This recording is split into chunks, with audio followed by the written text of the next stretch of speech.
नमस्कार मित्रांनो, मी सद्गुरू शैलजा उमाकांत कामत आणि तुम्ही नेहमीप्रमाणे पाहतात माझा political channel times of Maharashtra.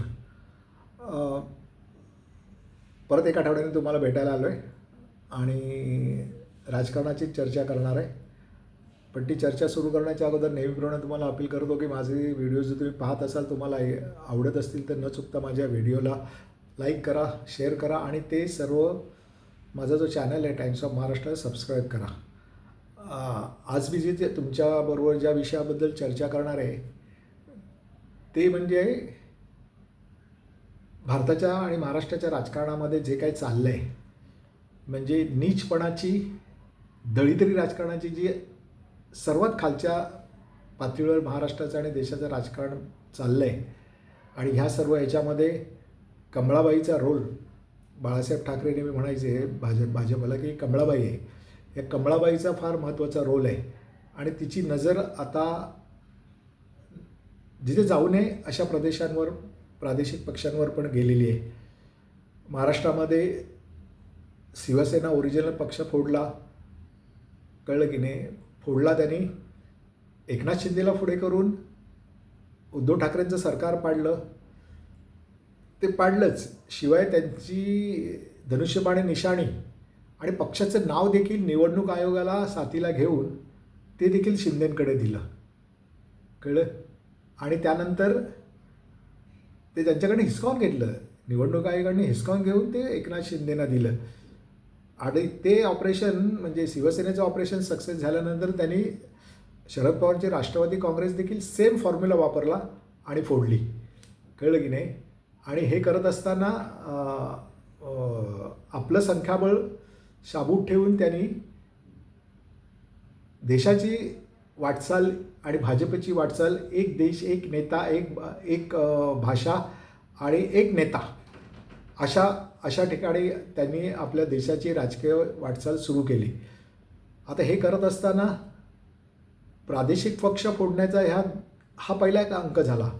दुसऱ्या अंकामध्ये त्यांनी काय केलं की ज्या ज्या राज्यामध्ये प्रादेशिक पक्ष आहेत त्यांना नेस्तनाबूत करायचं आणि एक खंड भारतभर एकच पक्ष राहील आणि भारताला रशिया, चीन यांच्या पंक्तीमध्ये नेऊन बसण्याची घाई या भारतीय जनता पक्षाला झाली, कळलं. त्यांनी बिहारमधला नितीश कुमारांचा युनायटेड जनता दल या पक्षाला जवळजवळ नेस्तनाबूत केलेलं आहे. बिजू पटनाईक यांचा ओरिसामध्ये पक्ष होता बिजू जनता दल, त्याला त्यांनी नेस्तनाबूत केलं आहे. पंजाबमधला अकाली दलाला नेस्तनाबूत केलेलं आहे. महाराष्ट्रामध्ये उद्धव ठाकरेंचे म्हणजे शिवसेना प्रमुख बाळासाहेब ठाकरेंचा पक्ष जो उद्धव साहेबांकडे होता तो जवळजवळ त्यांनी फोडून त्याचं विभाजन करून नेस्तनाबूत करण्याच्या मार्गावर आहे. त्यानंतर ही त्यांची पॉलिसी त्यांनी आणि आता त्यांनी काय केलं, बिहारमध्ये नितीश कुमारांचा युनायटेड जनता दलला ते नेस्तनाबूत करण्याचं त्यांचं एम जे आहे ते पूर्णपणे आता दिसून येते. मुख्यमंत्रीपदावरनं त्यांनी नितीश कुमारांना उचलून तिथे दिल्लीमध्ये फेकून दिलं, खासदार बनवलं आणि ते काही दुसरी वाटचाल करू नयेत म्हणून त्यांच्या मुलाला बिहारमध्ये मिनिस्टर बनवलं, कळलं. अशा प्रकारचं राजकारण करत असताना आता त्यांनी स्ट्रॅटेजी बदलली. पूर्वी कसं होतं, प्रत्येक राज्यामध्ये एकनाथ शिंदेला उभं करायचं आणि तशा प्रकारे विभाजन करायचं. आता त्यांनी स्ट्रॅटेजी बदलली आणि जे पक्षांतर विरोधी बंदीचा जो कायदा आहे त्यामध्ये 2/3ची जी प्रोव्हिजन आहे त्याचा उपयोग करून त्यांनी आता राजकारण करायला सुरुवात केली आहे. आणि त्याचा पहिला फटका पडला तो अरविंद केजरीवाल यांच्या आम आदमी पार्टीला. त्यांचे जवळ मेजॉरिटी म्हणजे खासदार त्यांनी अक्षरशः राज्यसभेतले पळवले. ते झाल्यानंतर त्यांनी त्यांचा तोच फॉर्म्युला त्यांनी ममता बॅनर्जीच्या तृणमूल काँग्रेसबद्दल वापरला आणि त्याचे 29 पैकी 20 खासदार अशा रीतीने पळवले. साम दाम दंडभेद ही रीती वापरली. कारण भारतीय जनता पक्षाला या कमळाबाईकडे पैशाची काही कमी नाही आहे, कळलं की नाही. 7,000 कोटीपेक्षा जास्त पैसे तर त्या इलेक्ट्रोल बॉन्डमधून आलेले आहेत. आणि जी काय सगळीकडे चोरी, लबाडी, लांडी लबाडी, डाके घातले जात आहेत, त्याच्यातनं धर्मस्थानं देखील आणि देवालय देखील सुटलेली नाहीत. पैशाची काही कमी नाही. 50 पोके एकदम ओके जे म्हटलं होतं आपल्या आदित्यांनी, जी घोषणा दिली होती सगळीकडे तंतोतंत लागू होते, कळलं. तृणमूल कालचे 20 खासदार फोडल्यानंतर त्यांची वाटचाल चालली आहे ती म्हणजे सातत्याने भारतीय लोकशाहीच्या नरडीचा घोट घेऊन त्यांना कुठल्याही परिस्थितीमध्ये या कमळाबाईला 360 म्हणजे लोकसभेमध्ये त्यांना 2/3 मेजॉरिटी पाहिजे. ते इन काही प्रकारे हे सगळं करायचं आणि लोकशाहीचा नरडीचा घोट घ्यायचा आणि 2/3 म्हणजे 360 खासदारांपर्यंत त्यांना पोचायचं आहे, जेणेकरून येत्या पावसाळी अधिवेशनात किंवा सप्टेंबर त्यानंतर येणाऱ्या हिवाळी अधिवेशनाच्या पर्यंत त्यांना अपेक्षित असलेली घटनादुरुस्ती करून दाखवायची. त्याशिवाय महिलांचं जे बिल आहे ते त्यांना आणायचं आहे, पण ते डिलिमिटेशन नंतर जी काही लोकसभेतील खासदारांची संख्या वाढणार आहे त्याच्यामध्ये त्यांना महिलांना ते 33% रिझर्वेशन द्यायचं आहे. आणि त्याच्याबरोबर कदाचित असं म्हटलं जातं, निरीक्षक म्हणतात की त्यांना हिंदू राष्ट्र पण डिक्लेअर करायचं आहे. घटनादुरुस्ती त्यांना पाहिजे त्या म्हणजे घटनेला छिन्न विछिन्न करून टाकण्यासाठी त्यांना ते 360चे खासदारांची संख्या लोकसभेमध्ये आणि तसंच 160-170पर्यंत राज्यसभेत वाढवायची. आता एवढं करून पण ते थांबलेले नाहीत. जी सत्तेची हवस आहे ती त्यांची थांबलेली नाही. त्यांनी तेच ऑपरेशन परत म्हणजे इंग्रजीमध्ये एक म्हण आहे माहिती काय, लो हँगिंग फ्रूट म्हणजे सहजगीता तुम्हाला तोडता येतं. तसं आज उद्धव बाळासाहेब ठाकरे या पक्षाची अवस्था तशी झालेली आहे. त्यांनी हे करत असताना 360पर्यंत हे करायचं आहे तर आपल्याला लो हँगिंग फ्रूट कुठला पक्ष दिसतोय तर महाराष्ट्रामध्ये शिवसेना उद्धव बाळासाहेब ठाकरे. त्यांच्याकडे 9 खासदार होते, ते 6 खासदार त्यांनी सेम पॉलिसी सामदाम दंडभेद आणि 50 खोके एकदम ओके हेच तत्व वापरून ते 6 खासदार फोडले. कळलं. ते झाल्यानंतर म्हणजे त्यांची संख्या आता जवळजवळ 319 झालेली आहे. हे सगळं धरलं तर त्यांची संख्या कमळाबाईची संख्या आता ते हे झालेली आहे, काय म्हणतात ते 319पर्यंत गेले आणि त्यांना 41 ते 42च हे पाहिजे, आणखीन खासदार पाहिजेत. आणि मुख्य म्हणजे काय, बंगालमध्ये त्यांनी काय केलं की डायरेक्टली त्या तृणमूल काँग्रेसच्या खासदारांना BJPमध्ये सामावून नाही घेतले, कारण BJPमधनं अंतर्गत विरोध होता. म्हणून त्यांनी ज्या पक्षाचा आतापर्यंत प्रादेशिक पक्ष त्यांनी असं एक निवडलं की ज्या पक्षाचा एकही खासदार नाही आहे त्या पक्षाचं मध्ये त्या सर्वांना तृणमूल काँग्रेसच्या लोकांना पाठवलं आणि त्या पक्षाचा पाठिंबा कमळाबाईने घेतला, म्हणजे भाजपने घेतला. कळलं. त्यामुळे त्यांची वाटचाल ही सगळे घटने म्हणजे पक्षांतर विरोधी बंदी कायद्यामधील 2/3चा उपयोग, या तरतुदीचा उपयोग करून त्यांनी आपली संख्या 360कडे नेण्याची जे त्यांचं ध्येय आहे ते त्यांनी साध्य करण्याचा त्यांचा प्रयत्न चालू आहे. आता ह्या सर्व गोष्टी तर त्यांना एक राजकीय फायदा काय झाला आता 319 संख्या झाल्यामुळे, जे गेली 1.25 वर्ष म्हणजे चंद्रबाबू नायडू आणि नितीश कुमार यांच्या जे राजकीय कुबड्या मोदींचं सरकार दिल्लीतलं चालवण्यासाठी घेतल्या होत्या त्यांचं त्यांनी एकाच दगडात 2 पक्षी मारून त्याचं महत्त्व कमी करून टाकलं. आता ह्या क्षणाला चंद्रबाबू नायडू आणि नितीश कुमारचा जो गर्भगळीत झालेला जो पक्ष आहे यातले काही खासदार फुटले, त्यांनी जरी पाठिंबा काढून घेतला तरी मोदी सरकार पडणार नाही याची तजवीज केलेली आहे. आणि आपलं मार्गक्रमण घटनादुरुस्तीसाठी आणि एक देश एक भाषा एक नेता या इकडे त्यांची वाटचाल आता त्यांची हुकूमत प्रस्थापित करण्यासाठी त्यांची वाटचाल आता सुरू झालेली आहे या 4 तत्वांसाठी. पण एवढं करून पण ते थांबलेले नाही आहेत की बाबा आता सगळं झालं आहे. ह्या कमळाबाईची नजर आता सहजगत्या तुम्ही म्हणाल तर ती आता दक्षिणेकडील राज्यांकडे वळलेली आहे आणि त्याच्यामध्ये 2 प्रमुख राज्य त्यांच्या डोळ्यासमोर आहे. ते कमळाबाईचा जो वक्र डोळा आहे ना, तिरपा डोळा आहे ना, त्या तिरप्या डोळ्याची नजर आता तामिळनाडू आणि तेलंगणावर पडलेली आहे. तामिळनाडूमध्ये काय झालं आहे, विजय थेलापतीचा जो पक्ष आहे त्याला पूर्णपणे बहुमत मिळालेलं नाही आहे. 106 जागा मिळाल्या, त्याला बहुमतासाठी 12-13 जागा हव्या होत्या. तो काँग्रेसने त्यांचे 5 की 6 खासदार आमदार होते ते दिले आणि काही इंडिपेंडंटनी देऊन त्यांचं सरकार सध्या प्रस्थापित झालं.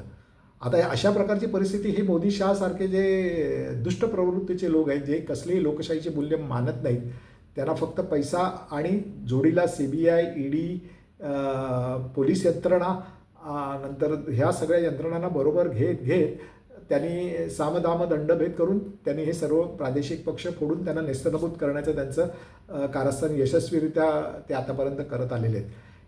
आता तामिळनाडूमध्ये त्यांना संधी दिसते ते म्हणजे विजय थेलापतीचं सरकार कसं पाडायचं ते त्यांची स्ट्रॅटेजी ठरलेली दिसते की विजय थेलापतीच्या 106 आमदारांपैकी मेजॉरिटी आमदार फोडायचे, 2/3 आमदार फोडायचे आणि त्याचं सरकार पाडायचं.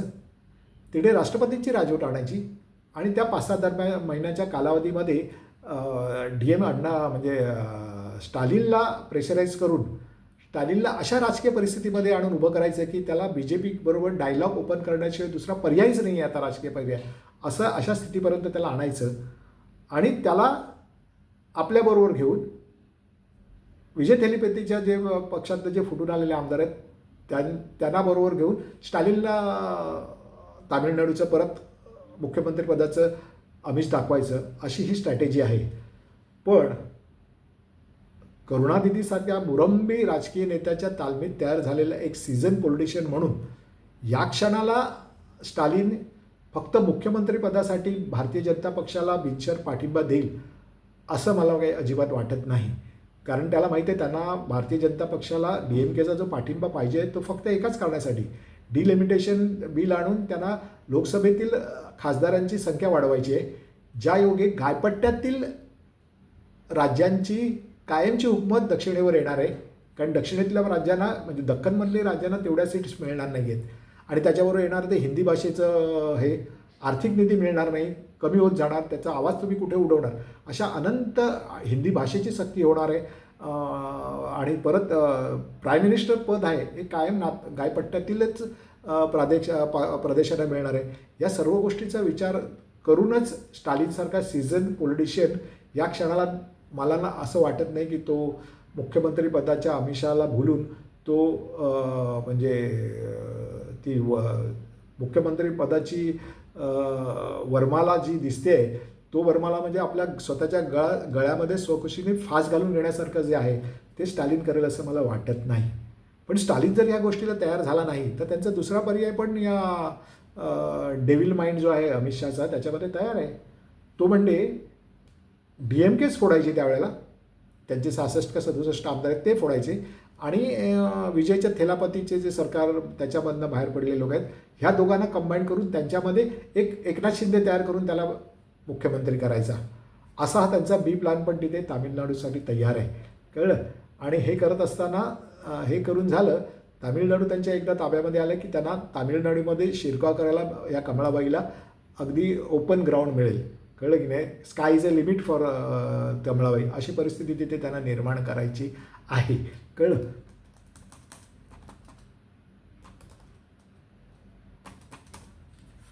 अशी त्यांना परिस्थिती ते निर्माण करायची आहे.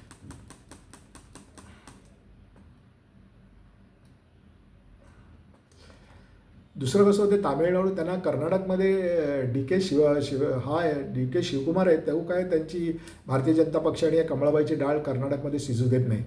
मग दुसरं राज्य कुठलं राहिलं तर तेलंगणा, जिथे काँग्रेसची राजवट आहे आणि रेवंत रेड्डी हा जो माणूस हा जो तिथे मुख्यमंत्री आहे त्याला तर एका जाहीर सभेमध्ये पंतप्रधान मोदींनी भाजपमध्ये ये म्हणून ऑफर दिली होती. अर्थात त्याला त्या रेवंत रेड्डींनी काहीही रिस्पॉन्स दिला नाही आणि रेवंत रेड्डी हा मुख्यतः तेलुगू देशम पक्षातनं काँग्रेसमध्ये आला आणि चंद्राबाबू नायडूंच्या शब्दाखातर शब्द टाकला म्हणून त्याला राहुल गांधींनी तेलंगणाचं मुख्यमंत्रीपद दिलं आणि तो ह्या क्षणाला गेली 1.5-2 वर्ष तो राहुल गांधी आणि चंद्राबाबू नायडू यांच्यातला दुवा म्हणून तो तिथे काम करतो आहे. त्याला सर्व प्रकारचे आमिष दाखवून त्याला इकडे जर तो आला नाही तेलंगणाचा मुख्यमंत्री रेवंत रेड्डी तर त्याला त्याच्यामागे ED CBI ह्या सगळ्या गोष्टी त्याच्यामागे लागणार आहेत. त्याला शिवाय राज्याचा जो आर्थिक भार सेंट्रल गव्हर्नमेंटकडनं आपल्याला हिस्सा मिळत असतो, आर्थिक हिस्सा, तो त्याला द्यायचा नाही वेळच्या वेळी. त्याचं GSTचं जे स्टेट गव्हर्नमेंटचं कॉन्ट्रीब्युशन आहे ते पण त्याला द्यायचं नाही. निरनिराळे जे मोठे मोठे प्रोजेक्ट राज्यामध्ये यायला पाहिजेत ते तेलंगणामध्ये येऊ द्यायचे नाही. अशा प्रकारच्या आणि सतत आपल्या काँग्रेसच्या आमदारांना सांभाळायचं, त्यांना फुटू द्यायचं नाही, अशी तारेवरची राजकीय कसरत तेलंगणामध्ये रेवंत रेड्डीला करायला लागणार आहे येणाऱ्या काळामध्ये. त्यामुळे कमळाबाईची नजर ही अशा रीतीने तेलंगणा आणि तामिळनाडूवर आता सातत्याने तिने फोकस केलेला आहे. केरळामध्ये भारतीय जनता पार्टीला काही स्थानच नाही आहे जनमानसामध्ये, त्यामुळे तिकडे काही मिळत नाही आहे त्यांना. त्यामुळे कमलाबाईंनी आता ठरवलं की कुठल्याही परिस्थितीमध्ये विजय थेलापतीचं तामिळनाडूमध्ये सरकार डिफेक्शन करून पाडायचं. हीच सामधाम दंडभेद बीजी आणि 50 खोके एकदम ओके करत तिथे पाडायचं. निवडणूक आयोग CBI वगैरे या सर्वांना म्हणजे निवडणूक आयोग आणि सुप्रीम कोर्ट यांना नुसतं वाकायला सांगितलं त्यांनी तर भारतीय जनता पक्षाच्या सरकारपुढे लोटांगणच घातलेलं ना. त्यामुळे त्यांना चारी बाजूनी मोकळं रान मिळालेलं आहे. आपण करूच सो आपण म्हणजे मी म्हणेन तो कायदा ही परिस्थिती त्यांनी तिथे आणून ठेवलेली आहे. या प्राप्त परिस्थितीमध्ये येणाऱ्या काळामध्ये होणार आहे काय ह्याचा कधी तुम्ही विचार केला? ह्याच्यामुळे काय होत आहे की याच्यामुळे होत आहे काय तर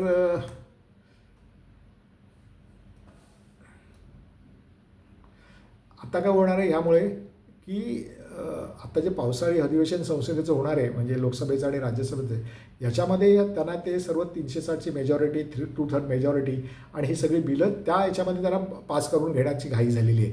कळलं? आणि ते नाही जमलं तर मग हिवाळी अधिवेशनामध्ये करायचं. तोपर्यंत हे सगळे राज्यसभेतले खासदार लोकसभेतील खासदार यांना आपल्या बाजूला घेऊन सामदाम दंडभेदी नीतीवर आपल्याकडे घेऊन भारतीय जनता पक्षाच्या कमळाबाईला तिची तिची सदस्य संख्या 360पर्यंत न्यायची. त्याचबरोबर दुसऱ्या बाजूला राज्यामध्ये जी विरोधी पक्षांची सरकार आहेत त्या राज्यामध्ये एकनाथ शिंदेसारखी व्यक्तिमत्व तिथे उभी करून त्यांची सरकार पाडायची.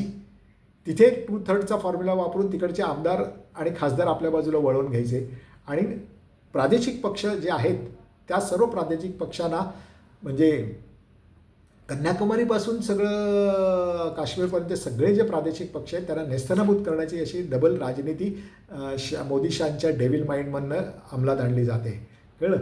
आणि हे करत असताना आता त्यांना तिसरं म्हणजे त्यांचं हे झाल्यानंतर जे महाराष्ट्र झालं, दिल्ली झालं, बंगाल झालं, पंजाब झालं, बिहार झालं, त्यानंतर काश्मीर झालं, ओरिसा झालं, या सर्व प्रादेशिक प्रदेशांमधले सगळे राजकीय पक्षांना खेळ विस्कळीत करून झाल्यावर आता त्यांना त्यांचं लक्ष आहे पुढचं लक्ष ते म्हणजे उत्तर प्रदेश.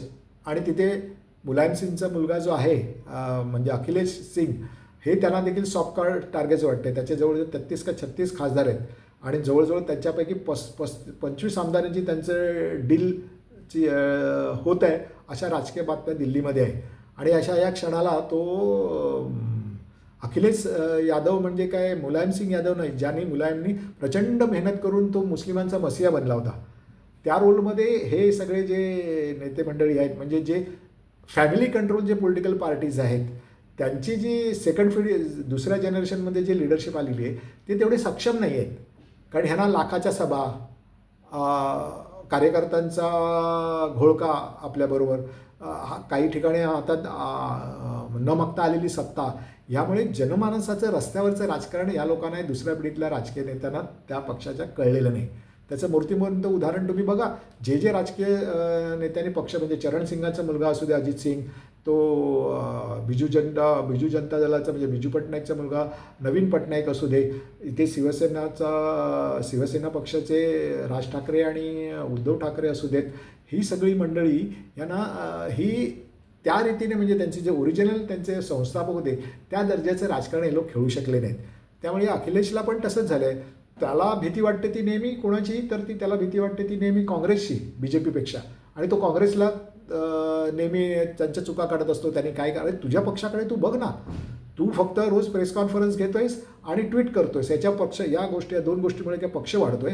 तुला तिकडे लोकांमध्ये जाऊन तुला रस्त्यावर उचलून त्यांच्याशी भांडायला पाहिजे. आता ताजं उदाहरण सांगतो, राम मंदिरमधल्या चोरीचं प्रकरण हे भांडाफोड त्यांनी केलं आहे, अखिलेश यादवनी केलं, पण त्याचा तो राजकीय फायदा घेण्यास तो सक्षम ठरलेला नाही आहे. त्यामुळे नेक्स्ट टार्गेट आता त्यांचं आहे सर्व झाल्यानंतर या कमळाबाईचा डोळा तामिळनाडू, तेलंगणा आणि उत्तर प्रदेशमधला अखिलेश यादवचा समाजवादी पक्ष आहे. बघूया त्यामुळे येणाऱ्या काळामध्ये हे सर्वजण कसं करणार. आणि मुख्य म्हणजे या सर्व कारणामुळे जी इंडिया आघाडी विस्कळीत होण्याचा जो धोका निर्माण झाला आहे त्याला राहुल गांधी आता म्हणजे चंद्रबाबू नायडूला त्याला बरोबर घ्यावं लागणार आहे. आणि हे जे सगळे फुटण्याची शक्यता असलेले जे लीडर आहेत म्हणजे अखिलेश यादवचा पक्ष आहे, शिवसेना उद्धव बाळासाहेब ठाकरे हा पक्ष आहे, ह्या अकाली दल आहे किंवा ह्या सर्व प्रादेशिक पक्षांची बोट किती यशस्वीरित्या राहुल गांधी बांधू शकेल ह्याच्यावर ह्याच्यावर येणाऱ्या राजकीय घटनाचं भवितव्य अवलंबून राहणार आहे. आणि तोपर्यंत आपल्याला म्हणजे मी म्हटलं त्या अगोदर म्हटल्याप्रमाणे लोकसभा आणि राज्यसभेचं येणारं पावसाळी अधिवेशन हे अतिशय रंजक होणार आहे. नवीन नवीन तुम्हाला त्याच्यामध्ये रंजक गोष्टी कळता येणार आहेत. कळलं की नाही? बघूया. तुमच्याप्रमाणे मी पण त्या गोष्टी म्हणजे आतुरतेने वाट बघतोय काय घडतंय ते. मित्रांनो, मला जे काही ह्या सगळ्या कमळाबाईच्या तिरक्या नजरेबद्दल जे काही वाटलं ते मी बोललो. तुम्हाला जर आवडलं असेल तर माझं न चुकता ह्या व्हिडिओला लाईक करा, शेअर करा आणि मुख्य म्हणजे माझं चॅनल जो आहे टाइम्स ऑफ महाराष्ट्राला सबस्क्राईब करा आणि जाल तिथे मराठी भाषेचा आग्रह धरा, मराठीमध्ये बोला आणि छातीटकपणे सांगा की आम्ही मराठी आहोत. माझा पुढचा व्हिडिओ येईपर्यंत please please please take care.